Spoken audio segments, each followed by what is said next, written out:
جی بسم اللہ الرحمن الرحیم، السلام علیکم۔ اپنے حصے کا کام کر کے الحمدللہ اب ہم محفوظ حالت میں یہاں پہنچ چکے ہیں، ایک محفوظ مقام پر۔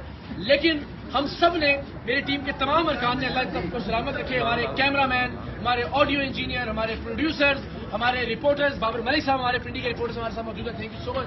عقیل ماشاءاللہ انہوں نے بڑی جواں مردی کا مظاہرہ کیا، بھرپور تشدد ہوا، مارا پیٹا گیا، کھینچا تانی کی گئی، لیکن ہم نے حق خطیب صاحب کو الحمدللہ بے نقاب کر دیا۔ جو مقصد تھا بتانا کہ یہ صاحب ختم نبوت کے مقصد کے پیچھے چھپتے ہیں، آپ نے آج دیکھا کہ انہوں نے وہاں نعرے لگوائے، اشتعال دلایا لوگوں کو کہ وہ ہماری جان کے درپے ہو جائیں۔ آج کانفرنس کو رکھنے کا مقصد ہی یہ تھا کہ وہ اپنی طاقت کا مظاہرہ کریں۔ ایک آیت نہیں سنا سکے موصوف، 3 گھنٹے تک ٹیم سریام کو اور ہمیں یرغمال بنا کر رکھا۔ پولیس وہاں سے کہتی تھی کہ جی چلتے ہیں کہ ہم جانے نہیں دیں گے ان کو۔ وہی ڈرامے بار بار دہرائے کہ جن خواتین کی آنکھ سے بچی، یعنی وہی بچی جس کی آنکھ سے 4 بار چین نکال چکے، آج 5ویں بار بھی اس کی آنکھ سے چین نکالی، تو پھر کاہے کی حامل ہے کہ آپ اس کو 4 بار میں ٹھیک نہیں کر سکے اور آج بھی اس کی آنکھ سے چین برآمد ہو رہی ہے۔ جب ہم نے کہا جی ایک بار اور نکال کے دکھا دیں تو پھر اس کا کوئی جواب نہیں تھا۔ وہ بچی بیچاری 10-15 منٹ تک تکلیف کی حالت میں رہی، اور مجھے امید ہے کہ ان کے اپنے سوشل میڈیا نے ان کا یہ ڈھونگ، ان کی یہ نوٹنکی بے نقاب کی ہوگی۔ ہمارے کیمرے چھین لیے گئے، ہمارے موبائل فون چھین لیے گئے، ہماری ریکارڈنگز کو بند کروا دیا گیا، وہاں جان بوجھ کر انٹرنیٹ کے سگنلز کو ڈاؤن کروا دیا گیا اور ہم ظاہر وہاں سے لائیو نہیں جا سکے۔ لیکن ہم نے اپنے حصے کا کام کر دیا، قوم کو بتا دیا ہے کہ ختم نبوت کی آڑ میں یہ نوٹنکی، یہ ڈھونگ جاری ہے اور بدقسمتی سے سادہ لوگ نشانہ بن رہے ہیں۔ الحمدللہ اب ہم تمام لوگ یہاں آ گئے۔ بار بار میرا اصرار تھا کہ حضرت آپ بتا دیں کہ آپ اللہ کے کلام سے، آپ کے بقول جو دم کرتے ہیں اس میں آپ کیا پڑھتے ہیں۔ انہوں نے کہا جی میں نہیں۔ 3 سے 4 گھنٹے تک ہم یہ اعتماد رہے، میں بار بار ہی کہتا رہا ایک آیت سنا دیجئے، ایک سورت سنا دیجئے۔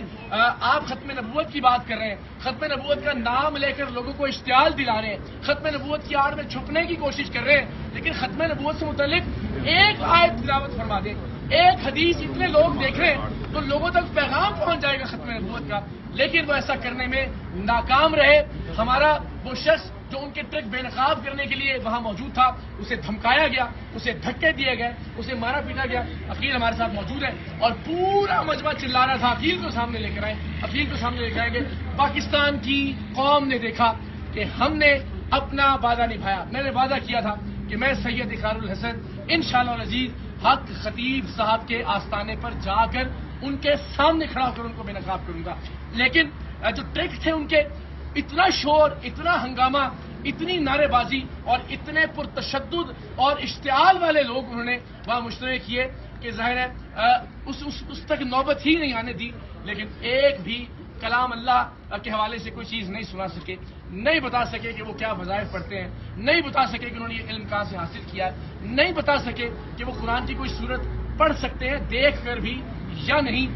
اور وہی ڈھونگ انہوں نے رچایا، انہی بچیوں کی آنکھوں سے دوبارہ چین برآمد کی جو بچی 4-5 بار ان کی ویڈیوز میں آ چکی ہے۔ تو بار بار اشتعال دلایا۔ انہوں نے اپنی قوم کا نام لے کر کہا کہ وہ تہاڈی غیرت تے سوال آ گیا، یعنی وہ جو وہاں موجود لوگ تھے ان کو قوم کے نام پر، وہ جو ان کی قوم ہے، میں اس کا نام بھی نہیں لیتا، اس کو تضحیک کا نشانہ بنانے کا الزام ہم پہ لگایا اور کہا کہ جناب آپ پر یہ حملہ ہوا ہے۔ پھر انہوں نے کہا کہ جناب یہ ختم نبوت کے خلاف، یعنی نعوذ باللہ آپ سے کوئی اختلاف کی جرت کرے گا تو اس کا کیا مطلب ہے کہ وہ ختم نبوت کے کاز کا یا مقصد کا منکر ہے۔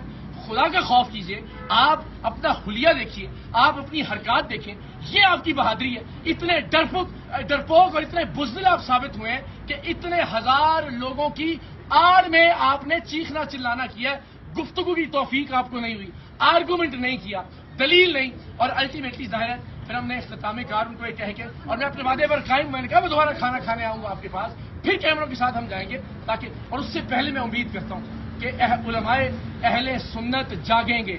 آج آپ نے دیکھا کہ کس طرح سے ختم نبوت کے نعرے کا استعمال کیا گیا۔ میں نے ان سے پوچھا کہ آپ خود کو سپہ سالار ختم نبوت کہتے ہیں، ایک آیت سنا دیجیے، تو اگر اس طرح سے استحصال ہوگا ختم نبوت کے نعرے کا، اگر اس طرح سے استعمال کیا جائے گا، اس طرح سے ختم نبوت کے نعرے کی آڑ میں چھپنے کی کوشش کی جائے گی، تو ہم سب پر بحیثیت مسلمان سوالیہ نشان ہے۔ اس ملک کے درگاہوں کے گدی نشینوں پر بھی، اس ملک کی خانقاہوں کے جانشینوں پر بھی، اس ملک کے علماء کرام پر بھی، اس ملک کے مشائخ اعظام پر بھی آج پوری قوم نے تماشا دیکھا کہ ایک شخص لوگوں کی آڑ میں، لوگوں کے حصار میں اپنے 2 نمبر کے دھندے کو نہ صرف چھپانے کی کوشش کرتا ہے بلکہ لوگوں کی زندگی کو خطرے میں ڈالنے سے بھی باز نہیں آتا، بار بار استعمال کرتا ہے مذہب کو۔